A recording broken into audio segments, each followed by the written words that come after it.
احنف بن قیس کہتے ہیں کہ میں حضرت عمر کو ملنے کے لیے آیا تو انہوں نے 1 سال مجھے اپنے پاس روکے رکھا۔ سال کے بعد فرمایا یا احنف انی قد بلوتک فرأیت علانیتک حسنۃ وانا ارجو ان تکون سریرتک علی مثل علانیتک۔ آپ نے فرمایا کہ میں نے 1 سال تیرا ظاہر صحیح پایا، میں نے ہر قسم کی آزمائش کی، تیرا ظاہر میں نے صحیح پایا، اور میں اللہ سے یہ امید کرتا ہوں کہ اللہ تیرا باطن بھی ایسے بنا دے۔ اس میں جو بات ہے نا وہ یہ ہے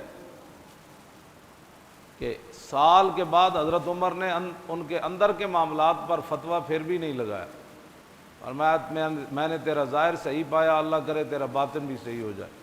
اور ہمارے آج دھوکہ کھانے کی وجہ یہ ہے کہ ہم 5 منٹ کے بعد کسی بندے کے بارے میں فیصلہ کر دیتے ہیں یہ بہت اچھا بندہ ہے، اس کی کیا بات ہے، یہ بڑا عاشق رسول ہے، اینو دین دا بڑا درد ہے۔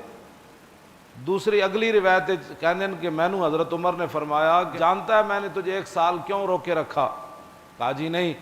تو فرمایا ان رسول اللہ خوفنا کل منافق علیم اللسان، کہندے سانو رسول اللہ ڈراندے ہوندے سن، یعنی سانو حضور خبردار رکھدے سن۔ حضرت عمر نے فرمایا کہ کدی بھی اس منافق کو دھوکہ نہیں کھانا جڑا صرف زبانی کلامی گلاں کرنا، زمانی جمع خرچ کرو جناب حضرت صاحب وہ کیا بات ہے جناب، میں بھی عاشق رسول ہاں۔ سال تینوں تاں رکھیا کہ تو نہ بندیاں وچوں نہ، بس اے اسلام ہے جس اسلام دیاں گلاں میں کرنا۔ کہ حضرت سال بعد بھی حضرت عمر فرمان کہ میں تیرا ظاہر ٹھیک پایا، باطن تیرا اللہ دے سپرد ہے، میں دعا کرنا تیرا باطن بھی ظاہر دے مطابق ہو۔ جی حضرت عمر جنہ دی زبان تے حق بولدا ہوئے تے انہاں کسی دے بارے فیصلہ نہیں دیتا تے اسی جھٹ پٹ کسی دے بارے کیویں فیصلہ دے سکتے ہیں کہ اے بندہ ساڈے نال ہے تے بالکل جناب سبحان اللہ اس کی کیا بات ہے، ایسے نہیں۔